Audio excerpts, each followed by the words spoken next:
ጤና ይስጥልን እንደምን አላችሁ? እንኳን ለብርሃነ ልደቱ በሰላም አድረሳችሁ እንላለን። አስቀድመን በቀጥታ ወደ ጉዳዮቻችን እንገባለን። ዛሬ የሚደረጉ ጨዋታዎች አሉ። በእንግሊዝ ፕሪምየር ሊግ ማንቸስተር ዩናይትድ ከበርንሌ በአዲሱ በጊዜ አሰልጣኝ ዳረን ፍሌቸር እየተመራ ጨዋታውን ያደርጋል። ማንቸስተር ሲቲ ከብራይተን፣ ቼልሲ ከፉላም ክራቨን ኮቴጅ ላይ የሚደረጉ ተጠባቂ ጨዋታዎች ናቸው። እነዚህ ጨዋታዎች ላይ ትኩረት አድርገን የምናነሳቸው ነጥቦች ይኖራሉ። ከጨዋታዎቹም ውጪ በርከት ያሉ ጉዳዮች እናነሳለን። ከዝውውር ጋር በተያዘ የአንቶን ሰሜንዮ ጉዳይ ዝውውሩ የተጠናቀቀ እያለቀ ሆኗል። የሕክምና ምርመራ ብቻ ይቀሯል። ማንቸስተር ሲቲ በጉዳት እየታመሰ ይገኛል። ፔፕ ጋርዲዮላ ስለ ዝውውሮች ያነሳቸው ጉዳዮች አሉ፣ እንመለስበታለን። ከቼልሲ የአሰልጣኝ ቅጥር ጋር በተያዘ የሊያም ሮዜነር ጉዳይ ይፋ ሆኗል፣ ተጠናቋል። በአዲሱ አሰልጣኝ በኩል በቼልሲ ምን ይጠበቃል? ኤንዞ ማሬስካ ስለስንብቱ ያለው ነገር አለ፣ እንነግራችኋለን። ማንቸስተር ዩናይትድ ቤትም ሌላ የአሰልጣኝ ለውጥ መደረጉ ይታወቃል። ሩበን አሞሪም ተሰናብተው በአዲሱ አሰልጣኝ በጊዜያዊ አሰልጣኝ ዳረን ፍሌቸር ተተክቷል። በቋሚነት ወይም በጊዜያዊነት ለሚቀጥለው የውድድር ዘመን ጅማሮ ድረስ ወይም ለሚቀጥሉት 6 ወራት ማንቸስተር ዩናይትድን ማን ይረከባል? ስሞች እየተጠቀሱ ይገኛሉ። 4-5 ስሞችን እያነሳን አማራጮችን እየተመለከተን እንቆያለን። ከዩናይትድ ጋር ከሩበን አሞሪም መሰናበት ጋር በተያዘ ስለ ጆዜ ሞሪኒዮ ማሳብ የምንላቸው ይኖረናል። አርሰናል ቤት ቆይታን የምናነሳቸው ጉዳዮች አሉ። ከማንቸስተር ዩናይትድ ጋር በተያዘ ግን የሉዊስ ኤንሪኬ ጉዳይ በስፋት እየተነሳ ይገኛል። ምናልባት ክረምት ላይ ሉዊስ ኤንሪኬን ልንመለከተው እንችላለን ወይ የሚሉ ድሎች አሉ ወይ የሚለውን ጉዳይ እንነግራችኋለን። አብራችሁን ስትቆዩ ትሰሙታላችሁ። ከማንቸስተር ሲቲና ከአርሰናል ዋንጫ ጉዞ ጋር በተያዘ እየተሰጡ ያሉ ጉዳዮች አሉ። ከብራዚል አርሰናል ሊያስፈርሙ የሚፈልገው ተጫዋች አለ የሚሉ ዘገባዎችንም ተመልክተናል። የብራድሌ ባርኮላም ጉዳይ ከአርሰናል ጋር በስፋት እየተያዘ ይገኛል። ቪኒ ጁኒየር ወደ ቼልሲ የሚሄድበት እድል ሊኖር ይችላል። ሌሎችንም ጉዳዮች ያነሳን እየነገርናችሁ እንቆያለን። በቻላችሁት አብራችሁን ቆዩ፣ ሀሳቦቻችሁን ጻፉልን። በተለይ ደግሞ ከማንቸስተር ዩናይትድ የአሰልጣኝ ለውጥ ቅጥር ጋር በተያዘ የምታነሷቸው ሀሳቦች ካሉ መልእክቶቻችሁን ላኩልን። ትናንትና የመጡ መልእክቶች አሉ፣ መለስ ብለን ከጨዋታ ግምቶች ጋር በተያዘ የተቀመጡ ሀሳቦች አሉ። በተለይ ሰይፈዲን ከቦረና በጣም ተከታታይ ግምቶቹን እያስቀመጠ በትክክል ጨዋታዎችን እየገመተ ያለ አድማጫችን ነው። እንመለስበታለን። የናንተን ሀሳቦች አስቀድሜ ከዛሬ ጨዋታዎች ጀምራለሁ። ቤስት ስፖርትን ሰብስክራይብ አድርጎ ቤተሰብነታችሁን አሳዩን። ይህንን ቪዲዮ ላይክ አድርጋችሁ እንድትጀምሩ አስቀድሜ ላስታውሳችሁ። 160 ሺህ ተከታዮች ላይ ደርሰናል። ሰብስክራይበሮች አሉን። አሁንም ከዚህ ላቅ ያለ ቁጥር ያስፈልገናል። ይህንን ቪዲዮ ሰብስክራይብ ሳታደርጉ እየተመለከታችሁ ከሆነ ሰብስክራይብ አድርጉ።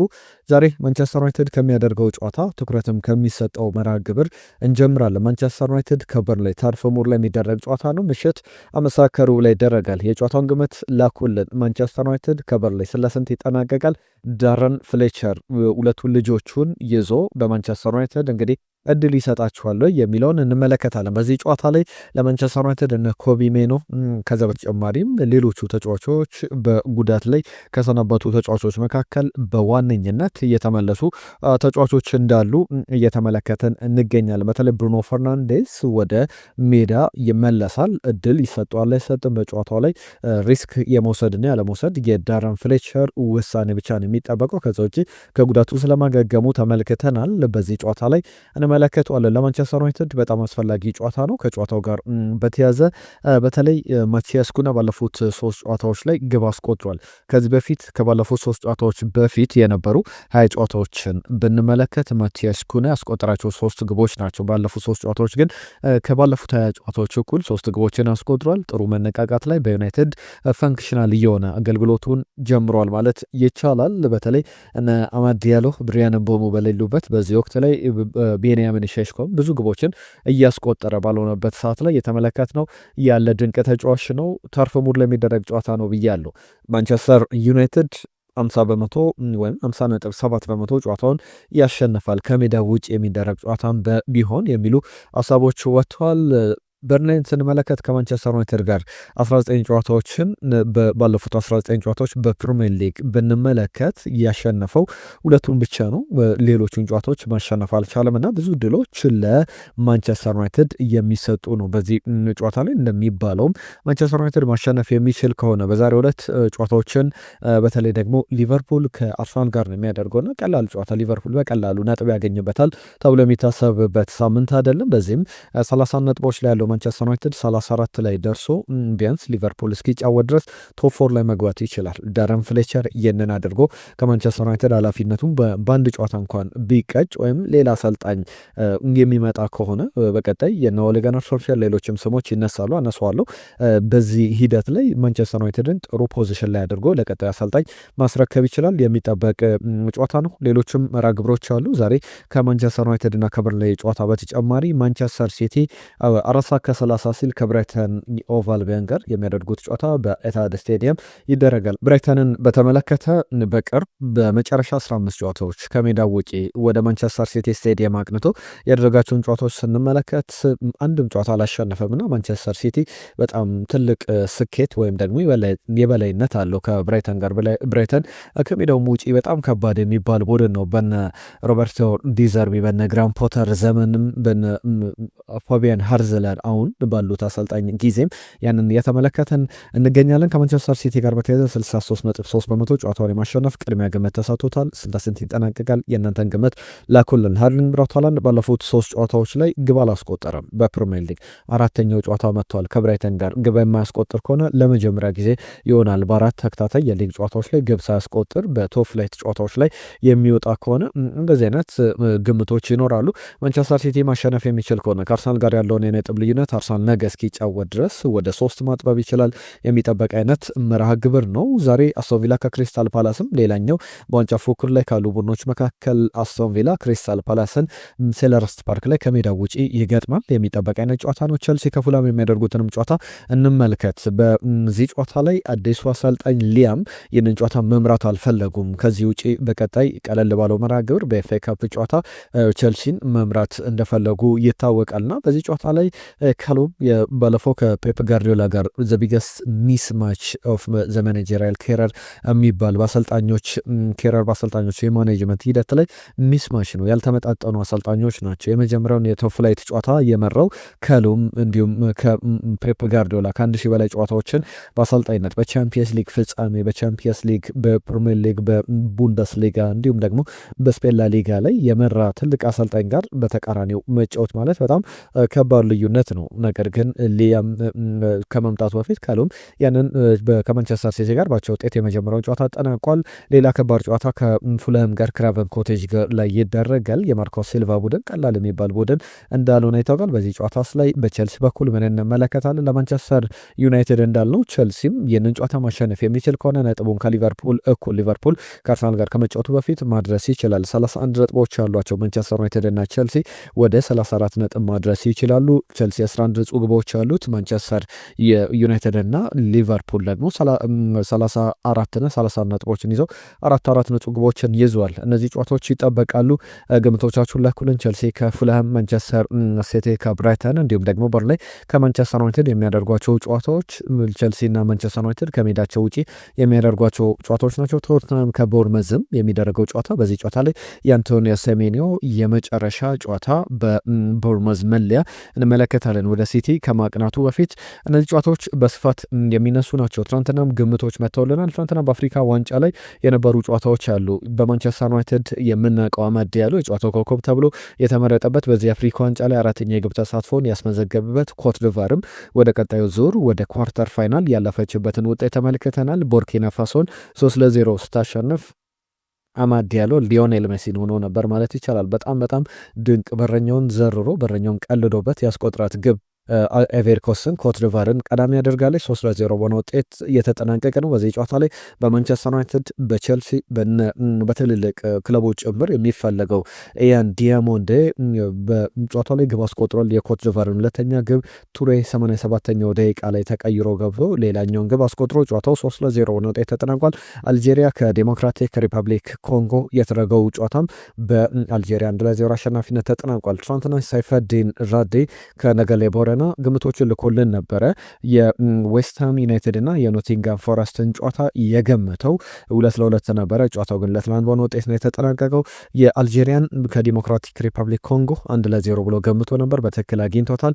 የኮት ዲቯርና የቡርኪና ፋሶ 3-1 ብለው በጣም የተቃረበ ግምት ነው። 3-0 በሆነ ውጤት የተጠናቀቀ ነበረ። ከማንቸስተር ዩናይትድ ጋር የተያዙ ጉዳዮችን እናነሳለን። ትናንትናም እናንተ መልእክቶቻችሁን ልካችሁልናል። 7 ሚሊዮን ኧረ ወይኔ የተቃጠልኩ ብላናለች። ቾምቤ ደግሞ የአርሰናል ደጋፊ ነው፣ ነገር ግን አሰልጣኝ ማባረር መፍትሄ አይሆንም፣ የባሰ ቀውስ ውስጥ ያስገባልኝ ክለቡን በጊዜ ሂደት ለምሳሌ እንደ አርሰናል የሚገነባ ቡድን ሊኖር ይገባል ብሏል።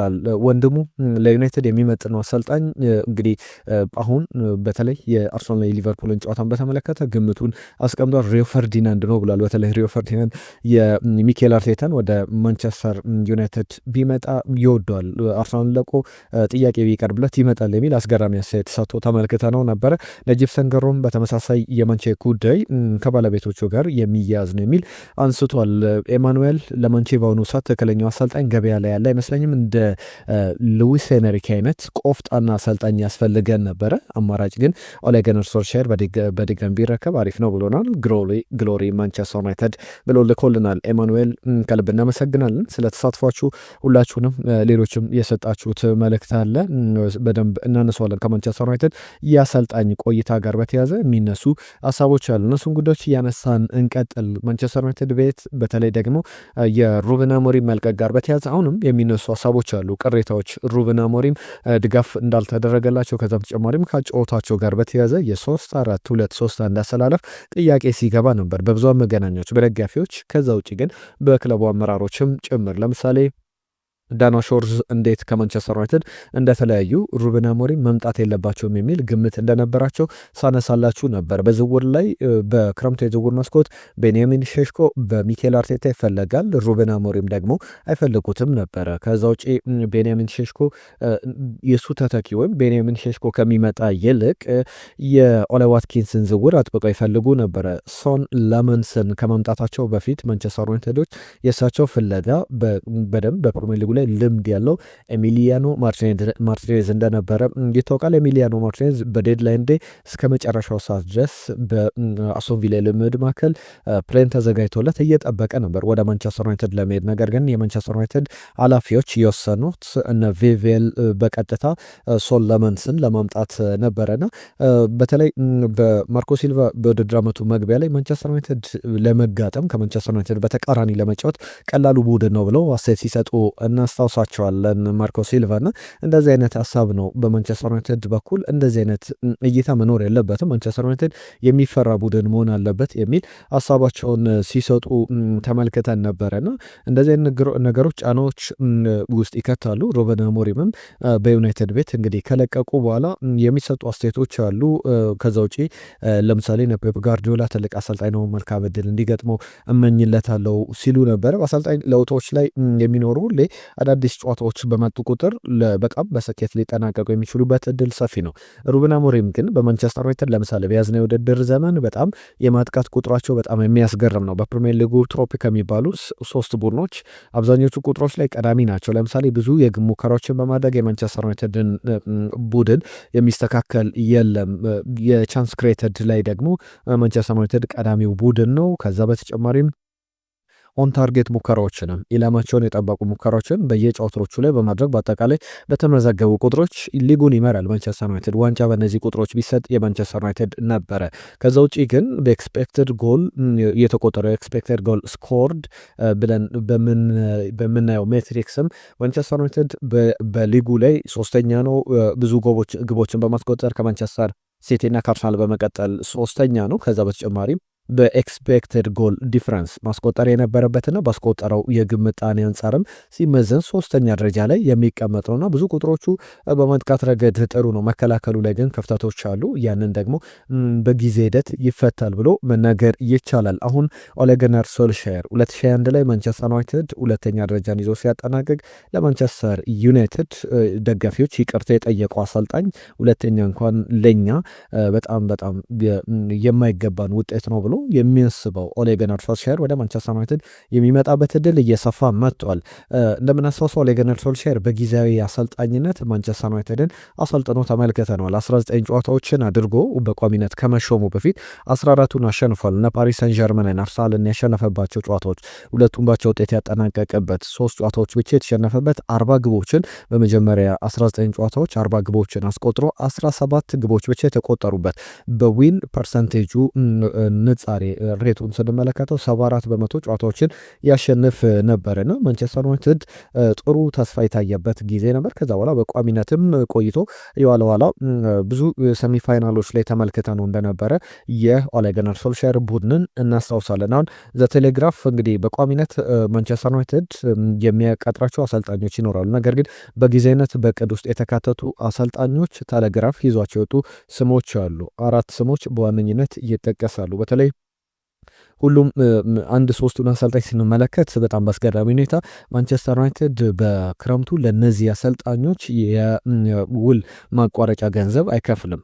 እነዚህም ኦሊቨር ግላስነር ከክሪስታል ፓላስ፣ አንዶኒ ኢራዮላ ከቦርመስ እንዲሁም ደግሞ ማርኮ ሲልቫን ከፉልሃም ለማስፈረም እነዚህ ውላቸው ክረምት ላይ ይጠናቀቃልና ለእነዚህ አሰልጣኞች የውል ማፍረሻ አይከፍልም። እንዲሁም ደግሞ ፍራንቸስኮ ፋሪዮሊ ከፖርቶ የሚመጣ አሰልጣኝ ነው የሚሉ ሀሳቦች አሉ። እነዚህ 4 አሰልጣኞች በዋነኝነት የተቀመጡ ናቸው። በጊዜያዊነት ግን ኦሌ ጉናር ሶልሻየር ቡድኑን ሊረከብ የሚችልበት እድል አለ። በቋሚነት በተለይ ሉዊስ ኤንሪኬም ከፓሪስ ሰን ጀርመን ጋር አመቱ ሲጠናቀቅ ሊለቅ የሚችልበት ፓሪስ ሰን ጀርመን የረጅም ጊዜ ውል ሰጥቶታል፣ ነገር ግን እሱን ሪጀክት አድርጎታል የሚል አንዳንድ ወደ ፈረንሳይ የሚመለከታቸው ዝርዝር ዘገባዎች አሉና በጣም በሚያስገርም ሁኔታ የኦሌ ጉናር ሶልሻየር ወደ ማንቸስተር ዩናይትድ መምጣት ይጠበቃል። ጆኒ ኤቫንስን በተመለከተ ደግሞ በማንቸስተር ዩናይትድ የባክሩም ስታፍ ውስጥ ተመልሷል። ዩናይትድን በአጭር ጊዜ ኮንትራት ተቀላቅሎ ከዛ በኋላ በኤሪክ ቴን ሃግ ስር ከዛ በኋላ በቆየበት አመት ላይ ተመልክተ ነው ነበር። ጫማውን ከሰቀለ በኋላም በጊዜያዊነት በቡድኑ ሲያገለግል እንደነበረ ይታወቃል። አሁን የዳረን ፍሌቸር የዚህ የማንቸስተር ዩናይትድ እና የበርንሌይ ጨዋታ ላይ በጊዜ አሰልጣኝነት በአጭር ጊዜ እንዲመለስ ሆኗል። በማንቸስተር ዩናይትድ በአሰልጣኝነት ይቆያል።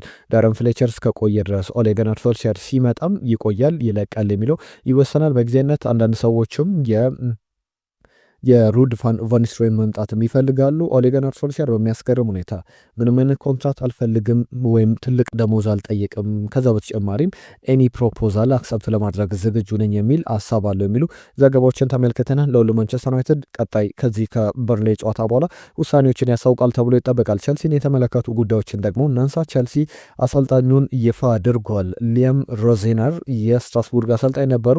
በጣም በሚያስገርም ሁኔታ የተጫዋች ኮንትራት ይመስላል 6 ዓመት ከ6 ወራት በቸልሲ የሚያቆያቸውን ውል ወይም እስከ ፈረንጆቹ እስከ ጎርጎሮሳውያኑ 2030 ድረስ የሚያቆያቸውን ውል ይፈርማሉ። በቸልሲ መምጣታቸው ተረጋግጧል። አሁን ትልቅ ክለብ ልቀላቀል ነው፣ ለትልቅ ክለብ ልፈርም ነው በዓለማችን ካሉ ትልቅ ክለቦች መካከል ብለዋል።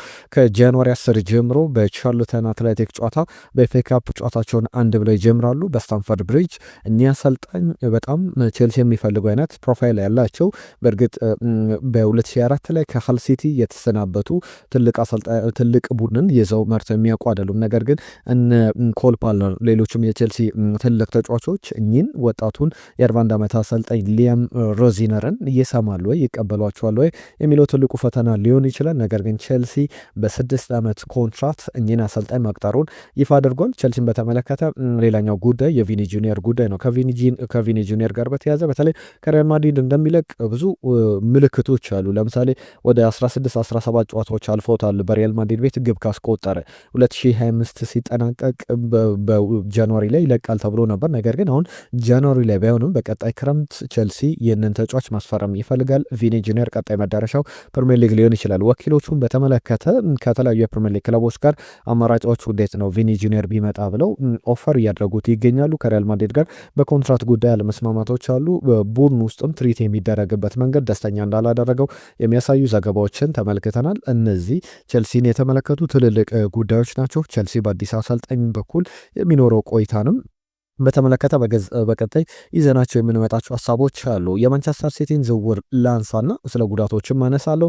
የአንቶኒዮ ሴሜንዮ ጉዳይ ከሞላ ጎደል ተጠናቋል ብለው ትናንትና የቦርምዙ አሰልጣኝ አንዶኒ ኢራዮላ ጭምር የሰጡት አስተያየት አለ። ኢራዮላ ምንድን ነው ያሉት? በዚህ ቆይታቸው በነበራቸው ፕሪማች ፕሬስ ኮንፈረንስ ላይ አንቶኒዮ ሴሜንዮ ወደ ማንቸስተር ሲቲ ያለቀ ጉዳይ ነው፣ መጨረሻ ጨዋታውን ያከናውናል ብለዋል። 65 ሚሊዮን ፓውንድን ማንቸስተር ዩናይትድ ይከፍላል። ቸልሲ፣ ሊቨርፑል፣ አርሰናል አይነት ማንቸስተር ዩናይትድም በጣም በጥብቅ ይፈልጉት ነበረ። በተለይ ማንቸስተር ዩናይትድ፣ ሊቨርፑል አይነት ቡድኖች ያስፈልጋቸው ነበረ። ነገር ግን ሴሜንዮ ማንቸስተር ሲቲም ፔፕ ጋርዲዮላን ምርጫ አድርጓል። ምናልባት የዝውውር በፕሪሚየር ሊጉ ዋንጫ ፉክክር ላይ ለውጥ ሊሆን ይችላል የሚሉ ሀሳቦች አሉ፣ እናነሷለን ወደ በኋላ ላይም። 65 ሚሊዮን ፓውንዱ ከተከፈለ በኋላ ዛሬ የቶትናም ጨዋታ ከተጠናቀቀ በኋላ የሕክምና ምርመራውን ያከናውናል። ነገም የአዲሱ የማንቸስተር ሲቲ አሰልጣኝ ሆኖ እንመለከቷለን የሚሉ ጉዳዮች አሉ። ከፔፕ ጋርዲዮላ ጋር በተያያዘ ሩበን ዲያዝ እስከ 6 ሳምንታት ድረስ ከጨዋታ ውጪ እንደሚሆን በጉዳት ምክንያት አረጋግጧል።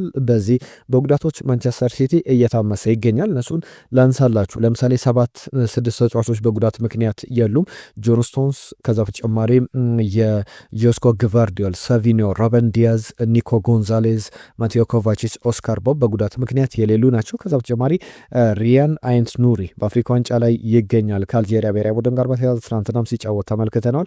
አልጄሪያም ወደ ቀጣዩ ዙር አልፋለች፣ ኳርተር ፋይናሉን ተቀላቅላለች። ኦመር መርሙሽም በተመሳሳይ በግብጽ ብሔራዊ ቡድን በኩል ኳርተር ፋይናሉን የተቀላቀለ ተጫዋች እንደሆነ ይታወቃል። ለዚህ አፍሪካ ዋንጫ ላይ በዚህ በኳርተር ፋይናል ላይ የሚደረጉ ጨዋታዎች ይጠበቃሉ። ቀደም አላነሳሁትም፣ ትናንትና ብሪያን ምቦሞ፣ አማድ ዲያሎም በቀጣይ በማንቸስተር ዩናይትድ ቆይታቸው የሚወሰን ወደ ማንቸስተር ዩናይትድ የሚመለሱበት ጨዋታዎች ከአርብ ጀምሮ ሊኖር ይችላል። ከብሔራዊ ቡድኖቻቸው ከጨዋታው ውጪ የሚሆኑ ከሆነ ትናንትናም አማድ ዲያሎ በኮትዲቯር ብሔራዊ ቡድን በኩል የጨዋታው ኮከብ ተብሎ ተመርጧልና ማሊ ከሴኔጋል፣ ካሜሮን ከሞሮኮ፣ አልጄሪያ ከናይጄሪያ፣ ግብጽ ከኮትዲ�ር የሚያደርጓቸው ጨዋታዎች አሉ።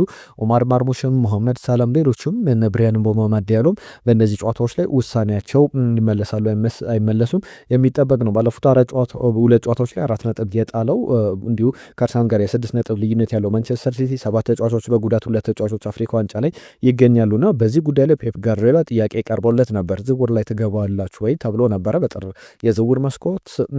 አዎ ምናልባት፣ ነገር ግን እንደ ባለፈው ዓመት አይደለም ብሏል።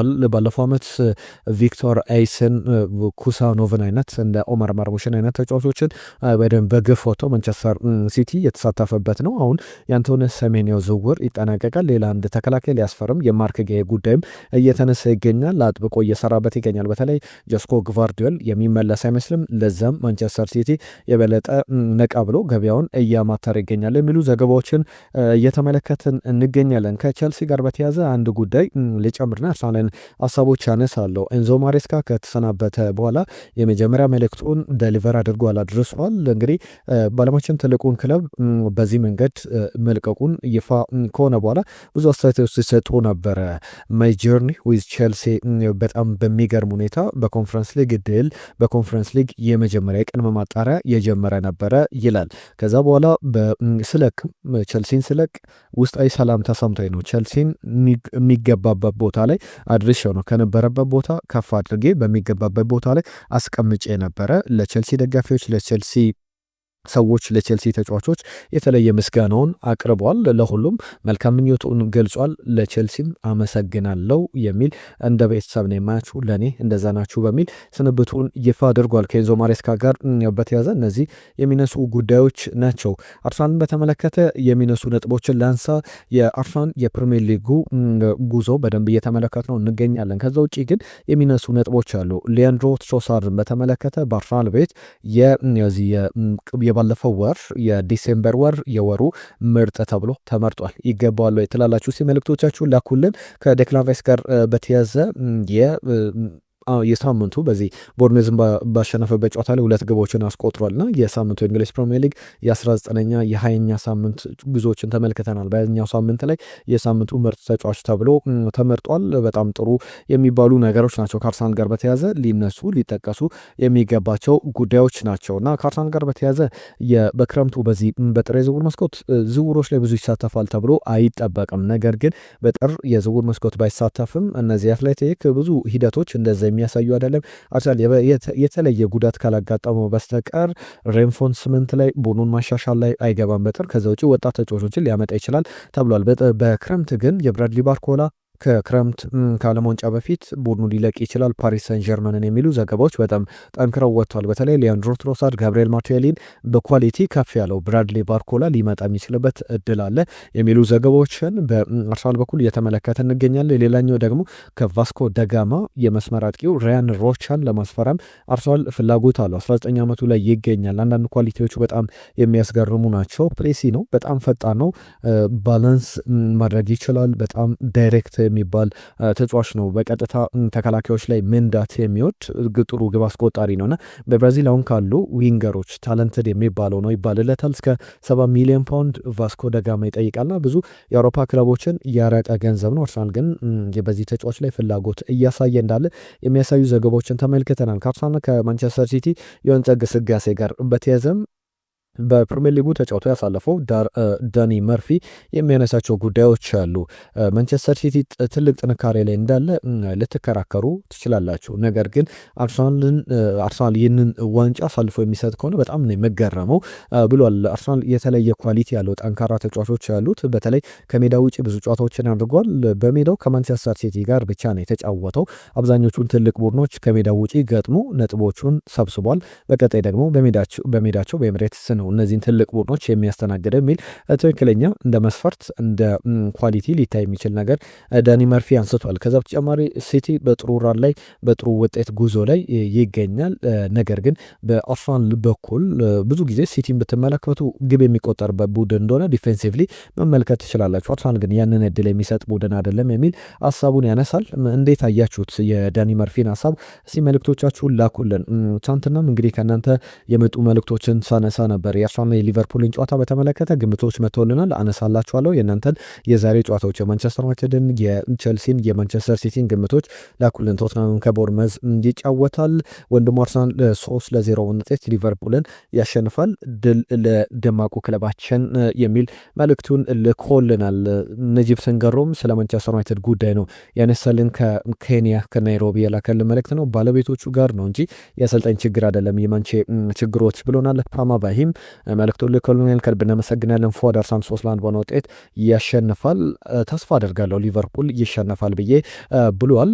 ከዛ ውጪ ደግሞ አየነው ሙሉ አለም ከአርሰናል ጋር በተያዘ ከማስመሰል ውጪ ሚኬል አርቴታ፣ አንድሪያ ቤርታ ትልቅ ዝውውሮችን ያደርጋሉ ብዬ አልጠበቅም። በዚህ የጥር የዝውውር መስኮት ላይ ኤጀንቶችን አላናገሩም። ብዙ ሂደቶች ላይ አልሄዱም። መስመር ተመላላሽና አንድ መሃል ተከላካይ ወጣት 9 ቁጥር አጥቂ ያስፈልጓል የሚል መልእክቱን ልኮልናል። ኃይሉ ከዛ በተጨማሪ በሩበን አሞሪም ጉዳይ ላይ የዩናይትድ ቦርድ እንግዲህ ተላላኪን የሚፈልገው እንደ ሩበን አሞሪም አይነት አሰልጣኝ አይፈልግም ብሎናል። ሞሐመድ አበሻ ዚደን የቪአይፒ ቡድኖች አሰልጣኝ ነው። ዩናይትድ መቶ የንን ግዙልኝ የንን ሽጡልኝ ያለ ብዙ መድከም የሚፈልግ አይነት ሰው አይደለም። በጭሩ ለዩናይትድ አይሆንም ብሎናል። ሞሐመድ ከልብ እናመሰግናለን። ፊሊሞን አርሰናል 3-1 በሆነ ውጤት ያሸንፋል። ከአክሱም መልእክቱን ልኮልናል። ከልብ እናመሰግናለን። ሲሞን በአርሰናል በኩል 3-0 ውጤት ሊቨርፑልን ሐሙስ ዕለት በድል ያጠናቅቃል። ትንሳኤ 3-0 ውጤት አርሰናል ያሸንፋል የሚል ግምቱን ልኮልናል። በርከት ያሉ አርሰናል አድማጮች የአርሰናል ደጋፊዎች ግምቶቻቸውን ልከውልናል። ተኩ ከዱራሜ የ2-1 ውጤት አርሰናል ያሸንፋል ብሎናል። ሙሐመድ ሰይድ ከኮሜንት መንበብ ጋር በተያዘ አንድ መልእክት ልኮልናል። በተለይ ደግሞ ኮሜንቶችን የምንነበው የእናንተን ሀሳቦች ማጋራት አለብን። እኛ ብቻ የምንናገርበት ቻናል አይደለም በስፖርትና ያንን ለማድረግ ነውና በትዕግስት የእናንተን ሀሳብ በምናቀርብበት ጊዜ በትዕግስት እንድታዳምጡን ጊዜያችሁ እንድትሰጡን ከልብ እንጠይቃለን። ሙሐመድ ሰይድ ግን ለላክልን መልእክት አመሰግናለሁ። አማኑኤል የተባለ አድማጫችን ድል አርሰናል ብሎናል። ማንቸስተር ሲቲ ከብራይተን 2-2፣ ፉልሃም ከቼልሲ 3-2 በሆነ ውጤት ያጠናቅቃል። ክሪስታል ፓላስ አስቶን ቪላን 2-1 በሆነ ውጤት ያሸንፋል። አርሰናል 4-0 የሚያሸንፍበት ውጤት ገምቷል። ሙልጌታ ከደቡብ አፍሪካ በጣም ይደብራል የዩናይትድ ነገር ብሎናል። ሁላችሁንም ከልብ እናመሰግናለን። ዛሬ ባነሳናቸው ጉዳዮች ላይ መልእክቶቻችሁን እንጠብቃለን። ነገ በስፋት እንዋይባችኋለን። እንድናነሳቸው ከቨር እንድናደርጋቸው የምትፈልጓቸው ሀሳቦችም ካሉ ላኩልን። ስለተሳትፏችሁ ስለ ጊዜያችሁ ከልብ እናመሰግናለን። እንገኛለን። በዓመት በዓል ምድር እንግዲህ አዳዲስ ጉዳዮችን አነሳን። በድጋሚ ለሚለው የክርስትና እምነት ተከታዮች እንኳን ለብርሃነ ትንሣኤው በሰላም አደረሳችሁ። መልካም በዓል እንሄዳለን። ቤስ ስፖርትን ሰብስክራይብ አድርጉ። የዛሬውን እዚህ ላይ ያጠናቀቅን። ከጨዋታዎች በኋላ በአዳዲስ ጉዳዮች እንመለሳለን። ጤና ይስጥልን።